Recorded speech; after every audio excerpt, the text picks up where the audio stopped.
स्वागत छ साथीहरू, हजुरहरूलाई मेरो युट्युब च्यानल रमेश प्रकाश भिडियोमा। आज म अन्डा करी बनाउन गइरहेको छु। यो चाहिँ मैले 4वटा चाहिँ अन्डा लिएको छु।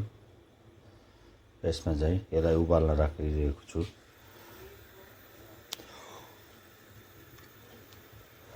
साथीहरू, अन्डा करीको लागि मैले चाहिँ यो लिएको छु, यो अलैँचीको पाउडर अनि यो दालचिनीको पाउडर छ, अनि यो जिरा लिएको छु, यति थोरै आधा चम्मच।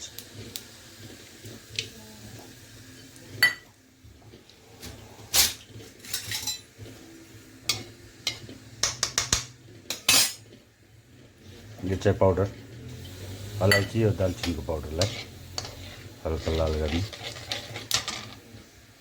मैले साथै 3 प्याज मिक्सीमा पिसेको छु, पेस्ट बनाएको छु प्याजको।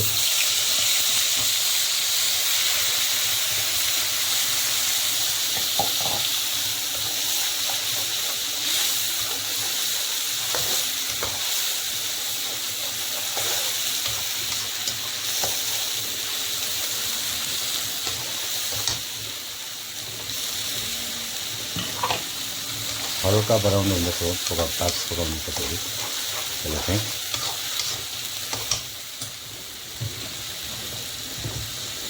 हल्का नुन राख्दिउँ ताकि यो तल नलागे, सिकिन्छ नत्र जल्छ। नुहाक राखेको जल्दैन।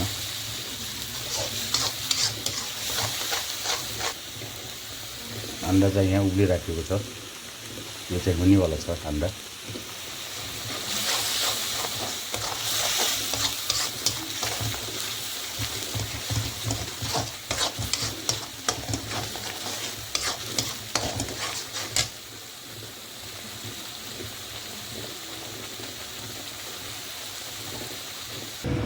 साथीहरू, मैले चाहिँ 2टा मिडियम साइजको प्याजको पेस्ट बनाएको छु मिक्सीमा पिसेर।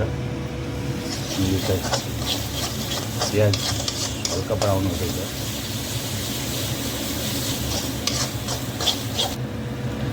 र साथीहरू, प्याजले चाहिँ तेल छोडिसकेको छ। अब चाहिँ यसमा टमाटरको पेस्ट राख्ने। यो टमाटर पिसेको छ, पेस्ट बनाएको छ, यसलाई चाहिँ राख्नु।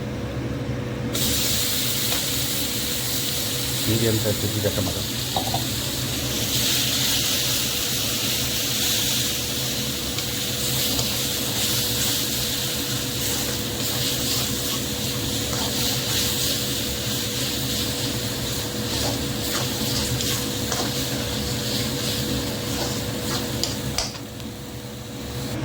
यसमा चाहिँ मसला राख्नु साथीहरू। हल्का नमक पहिला राखिसकेका थियौँ, स्वाद अनुसार नुन हाल्ने हो, अनि बेसार, हल्दी, पिसेको यो चाहिँ धनिया पाउडर, यो चाहिँ गरम मसला। यसलाई हल्का तेल खोल्दासम्म पकाउनु।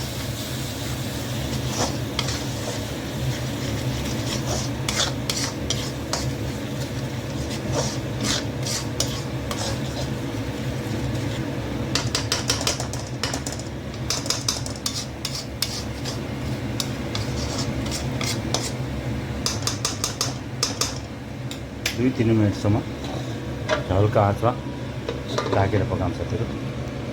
र साथीहरू, हेरौँ कस्तो भइरहेछ। तेल अझै छोडिसकेको छैन, सक्दैछ।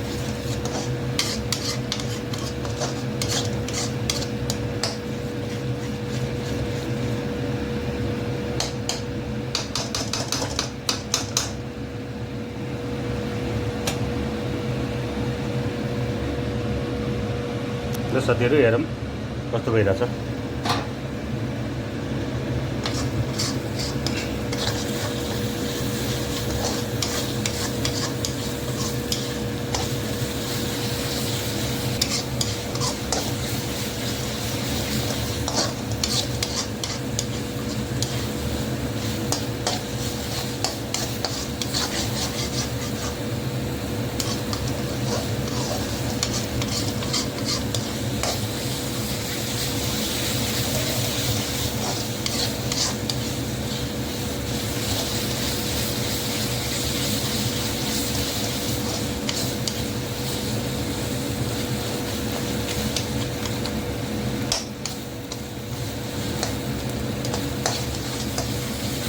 अब साथीहरू हल्का पानी राखी तेल लगभग छोडिसक्यो र साथीहरू यसमा चाहिँ पानी राखौँ भइसकेको छ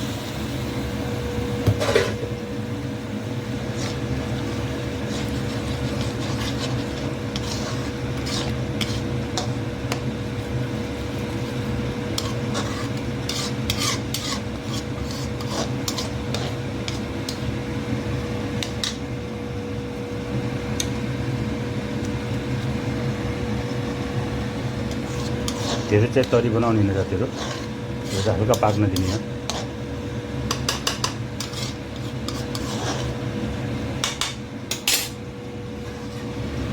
ढाकेर पाक्ने र साथीहरू अन्त चाहिँ यसलाई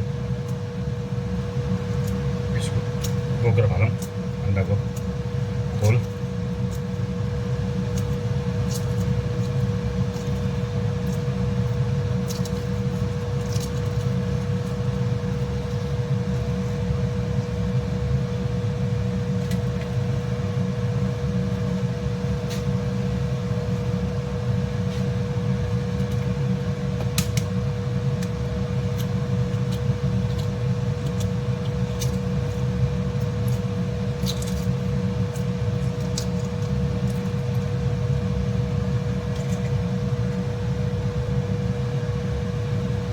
साथीहरू अन्त चाहिँ सिलिसकेको हुन्छ अब यसलाई चाहिँ दुई भाग गर्ने एउटा अन्डालाई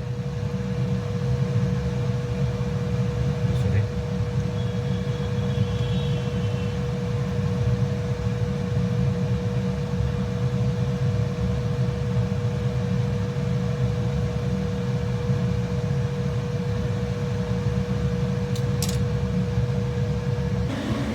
र साथीहरू यो अन्डालाई चाहिँ ग्रेभीमा एक एक गरेर राखौँ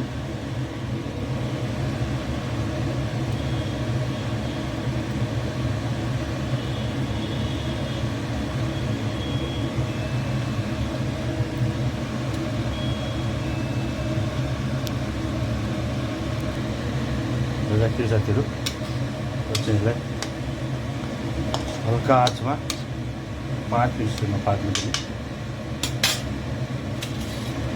ढाकेर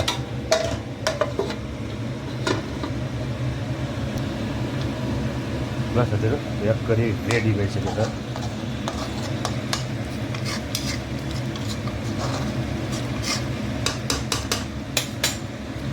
यसलाई फ्लेम चाहिँ बन्द गरिदिउँ त्यसमा चाहिँ हरियो धनियाँ हाल्दिउँ है त साथीहरू